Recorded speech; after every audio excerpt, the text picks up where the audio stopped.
पत्नी के प्यार में ऐसे खोए सांप को रस्सी समझकर चढ़ गए छत पर।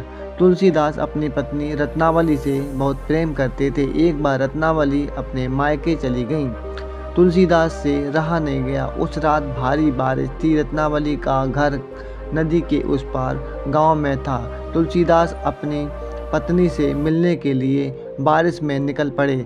नदी के पास कोई नाव नहीं थी। तब उनको वहां किनारे पर एक लाश बहती दिखाई दी। तुलसीदास ने उस लाश पर बैठकर जैसे तैसे नदी पार की। पत्नी के घर पहुंच कर दरवाज़ा ठकठकाया, लेकिन दरवाज़ा नहीं खुला। पत्नी दूसरी मंजिल पर सोती थी, इसलिए घर के पीछे जाकर ऊपर चढ़ने का रास्ता देखने लगे। घर के पीछे उनको एक मोटी रस्सी दिखाई दी, तो वो उस रस्सी से चढ़कर ऊपर आ गए और सीधा पत्नी के कमरे में पहुँचे। पत्नी घबरा गई और बोली, इतनी सा रात बारिश में, और वो भी ऊपर, आप कैसे आए? तुलसीदास बोले, रस्सी पकड़कर। पत्नी ने देखा रस्सी नहीं, सांप था।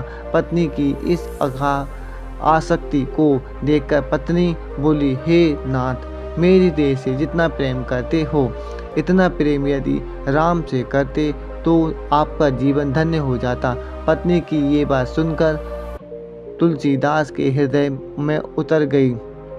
उसी समय तुलसीदास से निकल गए घर से और चित्रकूट में एक कुटिया बनाकर रहने लगे, जिससे के बाद तुलसीदास को भगवान राम और हनुमान जी का साक्षात्कार हुआ और भक्ति भाव में तुलसीदास जी ने रामचरितमानस, संकट मोचन, हनुमान जी चालीसा आदि अन्य अनेकों ग्रंथों की रचना की।